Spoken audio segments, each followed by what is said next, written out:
自住必知100件事，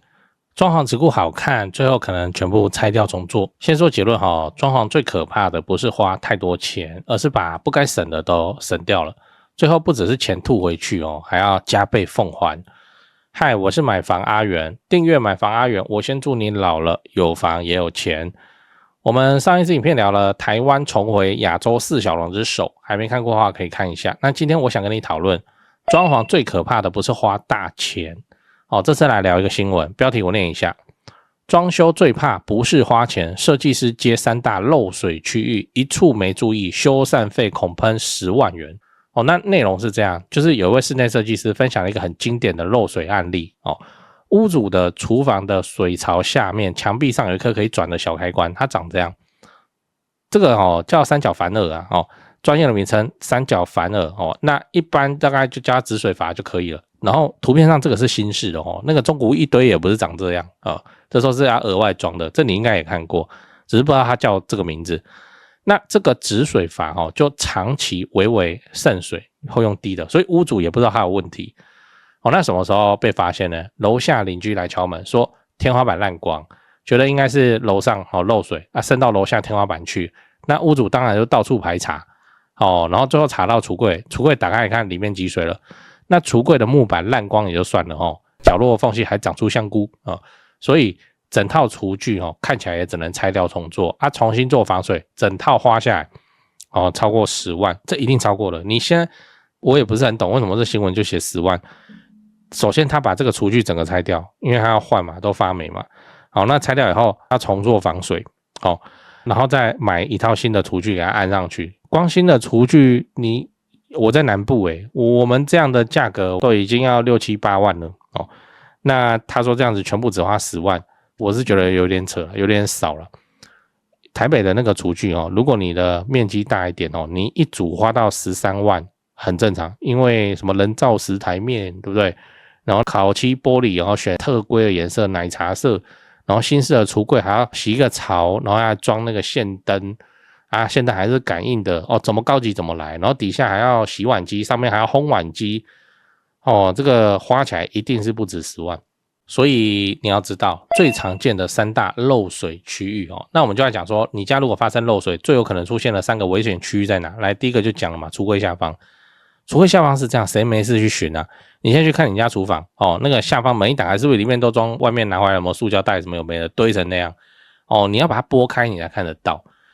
然后爆掉就来不及了。第二个区域窗户边缘跟窗角窗框漏水窗户渗水十有8九是施工惹的祸。防水层还没有做完整，或水泥还没有干燥，窗框就先上去了遇到地震一裂水就进来根治的办法就是我说我是根治你只是要打针就来打根治的办法就是把窗框整组给它拆掉，然后重做防水。第3个区域吊引式冷气，我之前就讲过，吊引式冷气它不是不能装，它缺点就是不好照顾不好照顾，因为它藏在天花板里嘛，等你发现问题的时候往往都无法弥补了。例如说冷媒管的接缝处没有包好使用的时候感觉都正常，但是冷媒管在温差下会有产生大量的冷凝水这个水就慢慢滴到这个木作天花板，等你发现的时候天花板怎么在滴水？这我太常看了真的，那个长辈房子有状况，他们叫我去看都是这个状况然后天花板就已经烂掉了，然后一拆又要拆整个天花板，或是拆部分窗帘盒整个要拆掉要重新施工你里面有租客你光约时间超麻烦的最后你要知道，装修预算要优先投入基础工程你有没有发现这3个会漏水的地方有个共同点不仅是水线走的地方，冷气就不是，对不对它一样有这个水的问题。有个共同点就是你平常你都看不到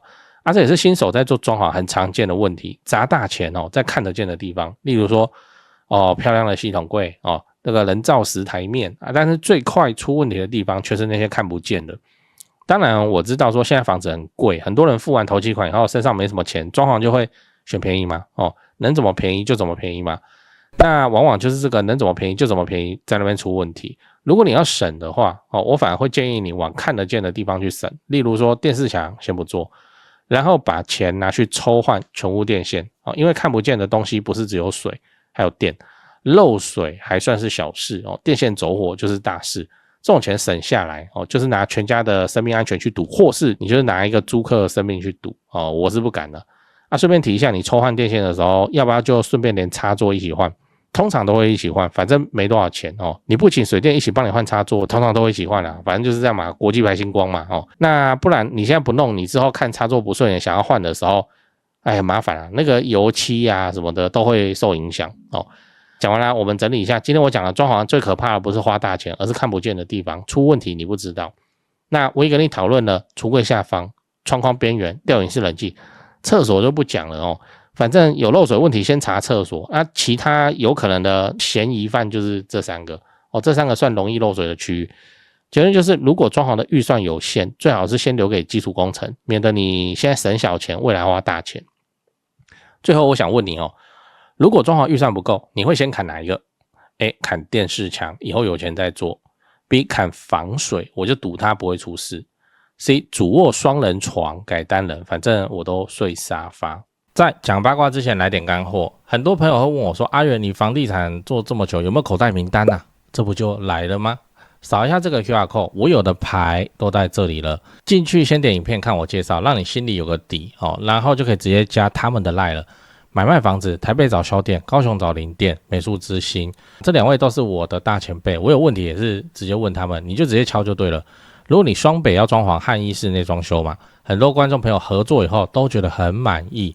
那如果遇到了法律上的问题，有顶尖律师可以帮助你。好啦，我有的资源都给你了，你有需要你就大方用，不用客气。最后我要请你支持我，加入我的频道会员，每个月250块钱，直接抄我做好的重大建设功课。高雄自产哦，老会员都跟超过1年了，没料的话大家早就跑了。最后也不要忘了哦，帮我按下订阅按钮。YouTube 的后台哦跟我说有 74% 的观众还没订阅，这样都能超过5万人支持。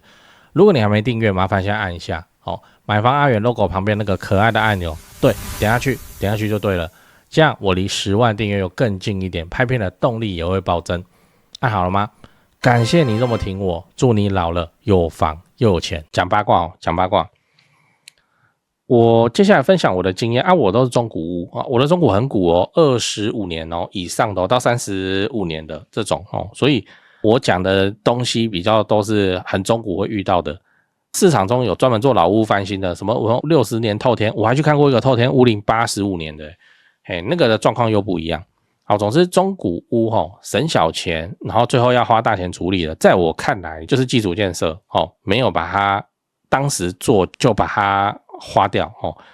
我们一般来讲基础建设是这几个水电，然后泥作也是基础建设而且泥作它虽然比较窄不像好像木作到处都可以发动。好，那泥作它比较窄可是你有很多东西的善后都是要靠泥作去弄。好，水电、泥作，然后再来就木作好，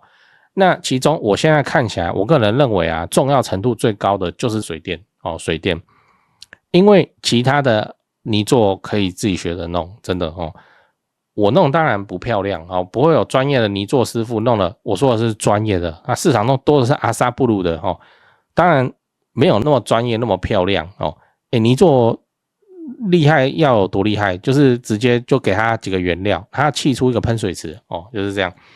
那水电水电的话就钱给人家赚因为要碰电泥作的训练都是你有那个体力然后你大概去摸一摸，大概也都会了。我不是也分享过吗？我去报那个台中泥作班然后后来我的观众朋友听到好像觉得很好，然后也有去报这样而且最近都开不成班了，我搞不懂。好，那就是泥作可以自己尝试那木工的话也可以自己尝试就是其实木工的东西蛮危险，真的是危险圆锯那个切台还有木工的东西很多是刀片，真的是刀片。泥做的东西很多是磨的就你这弄到手是还好不会直接断木工的东西大概就是直接断手指了那里头危险系数比较高的，我再看起来是水电。水电他们又很那个老塞叫活电作业，我靠好，总之就是水电。那水电要先处理什么呢？抽换电线，因为我看都是中古嘛抽换电线。我现在想说要卖之前再来抽，我现在那个想法改了就是我为了要让租客那个比较安全啊要是哪天真的出了什么问题，我也不会下到直接到第18层的地狱可能在地下2层B2 差不多。好，总之就是这个水电，而且你那时候就把它，你一拿到一间房子，你就把它整理起来啊那以绝后患，真的电的问题后患也是很多。然后水电它又做水又做电当然也有一句话就是说做电漏水，做水漏电什么有没的。好，那水跟电可以同时起来。首先这是水电跟我讲的就是说电的话，他也是建议抽换电线，但是现在电线贵嘛，那个电线贵是这样，就是什么国际同价什么有没的好，可是也还好啊，那是对他们大批量采购了，我那一整间的电线他妈加也是加几千块而已也还好啊，我说真的还好。好，这个电的部分就让他去处理，因为中古屋很容易出现一个状况，就是那个我不是讲了吗？会员影片有拍我去那个一个老屋，然后这个电线从电箱也是跑得乱七八糟的，跟蟑螂窝一样，然后我把它拉出来，那个胶皮上写1988，1988你要算一下这电线几年了。那以前在用电器不像我们现在那么凶残我们现在非常的凶残，就是一间3房要4台冷气一间4房要5台冷气，一间2房要3台，以前也比较少2房。好，然后用冷气以后还要洗脱烘洗脱烘以后还要洗碗机还有什么，所以你没有水电来帮你算过甚至还要他们讲说请大电的话是不太 OK 的你很容易就有过载的情况，跳电的情况会发生。然后可以换那个漏电断路器，以前没有漏电断路器啊以前的电到就是直接把你电到往生再说现在漏电断路器就还可以啊它自己跳掉。好，这个电的部分你就让它去处理，而且你初期就找水电来做这个电线抽换拆除清运完拆除清运它才看得到。好，拆除清运完水电进来做的时候，你可以跟他讲很多那个特别的规划，比方说现在厨房底下洗碗机220的电，那时候跟他讲他有办法处理可能跑明线不漂亮，你要漂亮也可以啊，就是要切瓷砖然后切出一个槽，然后跑电管过去后面就会动到泥做了。然后那个我现在比较喜欢的做法是厕所天花板拉220的电，我讲的是拉不是新增拉就是说厕所天花板本来不是就在跑电灯跟那个抽风扇吗就那条线看怎么样去换成220的电，这不一定可行不一定可行是说它 black 跟那个它电线的管径都会比较粗好，你把它换成220的电有什么好处你就可以上很多厕所在用的黑科技了台达电暖风机效果是真的夸张，那个开起来就跟那个烤箱一样，没有那么热了，但是我觉得哇好猛非常非常适合没有对外窗的浴室，我现在是这样子想。好，然后再来就是水，我想说全屋水管我请他估价，结果那个水电跟我说先不要好了，我想要给你做你还不做，他们看老屋是这样他会帮我看哪边有渗漏水的状况，他是水电嘛，如果没有的话也建议我不要动。我说不是应该全部打掉，然后找出那个水管，然后全部重新配管这样吗？他说老屋我们不建议这样就是他没事就不要去动它你动它以后事情很多，但是水阀会换，水阀是说我都坐电梯嘛电梯大楼的，好，那水阀那个管进来的时候，反正你去顶楼先停水，停完水然后水都放掉以后，它把它剪断这个水阀去换新的，因为旧的水阀很恐怖那我会觉得说我再用力拧一点它就爆了就这样，那个水管压力很大呢，压力非常大呢好，就是因为它上面有洞的话，水是用喷的呢，喷射的那种。好，总之就是那个水管，水管它真的是跟我们建议说，反正没有事情就不要乱动。哇，还有这种讲法好，那我就换电线，我不换水管也行。他说对，因为会帮你看。那水管有问题的话，他们也有处理的方，冷水管有，热水管的话就要用别的方式处理。总之就是这样。所以这是目前的版本我也会一直进化修改的全屋换水管，他说按他的经验就是其实问题比较多，而且全屋换水管换下去，你那个泥做的成本就要上来了。水管都是埋在墙壁里的那你就为了要换它，那个水管没办法抽换，你知道电线跑电管还有办法抽换，那个水管没办法那就要重新弄。然后以前的老塞在弄不会比较差，现在的什么塑胶油这样弄有几率这个出问题翻车的状况是变多的。所以他说以前的那个水管就没事你就不要去动它。好，那就这样。同时你都请水电了那个卫浴通常也会重新一起翻，就可以帮你处理今天影片里面讲的这种东西，什么三角反耳，你就跟他讲嘛。现代人的那个生活水准越来越高要有马桶要免治，然后免治以外还有一个外面还要再接一个叫洗屁屁，你知道吗？就是清洁马桶的然后呢一开砰超强我觉得那个直接冲菊花他妈受得了吗？好，就是打扫马桶好用，洗屁屁这个东西，洗屁屁我还以为很便宜，200-300块就要有，没有，那个买起来大概是700-800快1000。好，那是不是它的水那边还要接3桶？一个进水，然后3个出口，一个给马桶水箱，一个给你的免治马桶，一个要给那个洗屁屁你这东西你就叫水电就好。这个我个人认为你一间房子在整理你就让水电一起做，没有什么我把这边捡起来做现在又缺工，你没有一整个工给人家做你要把它拆成很小包，他要特别来很麻烦真的很麻烦然后像今天厨房的那个情况你当初在整理房子的时候有请水电来帮你整个巡过一次就好了。像他为什么那个会滴水我在猜他就是锁到墙壁里头的生料袋生料袋是对岸的讲话，我们叫做止泻带就白白的软软的那个的缠，要么第一个没缠要么第二个就是它缠的过程有状况有问题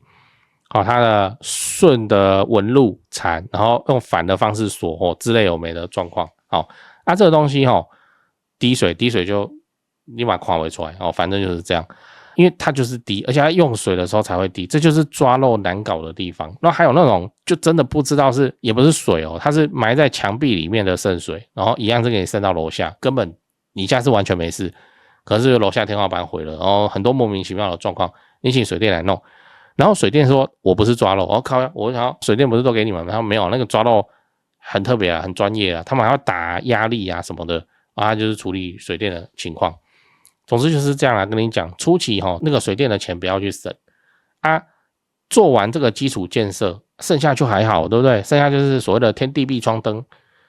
外面都在讲天地壁，我自己家窗跟灯窗是指窗帘如果窗钩有问题的话，也检查得出来嘛，该打针打针，该涂那个壁癌的涂壁癌，但是一定要先做到断水了，那个一样是交给专业的那个抓漏。你说你讲到水电因为讲到抓漏，师傅去哪里找？你问水电师傅的朋友也是师傅，他们都问得到。总之就是这样。我现在跟你分享的就是初期不应该去省水电的钱那后面中古屋很常遇到的情况叫做把浴缸拆掉把浴缸拆掉，这边要重新涂防水之类有没的那是泥做的事还有瓷砖捧供，瓷砖捧供就捧供嘛，然后瓷砖捧供对新手来说会觉得哇天塌了，瓷砖捧供好恐怖好危险客厅什么的，但是现在我不会怕了干瓷砖捧供就来捧供就来这里弄我自己都拆过了泥做真的是可以这样讲，就是你玩过几次以后小状况你自己都敢下手去处理然后我刚刚提到的这些师傅里面最缺的就是泥做泥做太累了，而且泥做有一个很神奇的现象，就是请泥做师傅的钱过去10年几乎没涨，这么累的东西应该涨最多，那也难怪人家不做总之就是这样了。那跟你分享厕所，反正你就请专业水电就帮你看。水电也跟我分享说，水这种东西要是漏水水这种东西死不了人嘛，对就是这样。但是电这种东西那个黄金救援时间可能不到10秒，所以一定要很小心很小心那跟你分享这个基础建设里面水电可以帮你抓出太多这个中古屋它需要去做的问题了，因为它才有办法估价嘛。那我个人认为说我们的水电，我现在配合的水电也不错了那不会说哎呀你没讲我这当没看到。当然这种那个垃圾师傅也是很多，你看吹上就一大堆，但我运气好啦，就是有遇到这比较好的水电，所以都跟他配合嘛就这样跟你分享。水电的重要性是非常重要的，我们在外面看会把其他厂商的那个重要性放得很高，比方说厨具商厨具也不简单，他也要去联系工厂，他要帮你弄人造石，然后弄烤漆玻璃什么有没的也不简单。但是你真的在现场帮你好好打理，等于是你的最后一道防线，然后直接跟住在里面的人的身家性命有关就是水电哦，你要特别重视这件事情。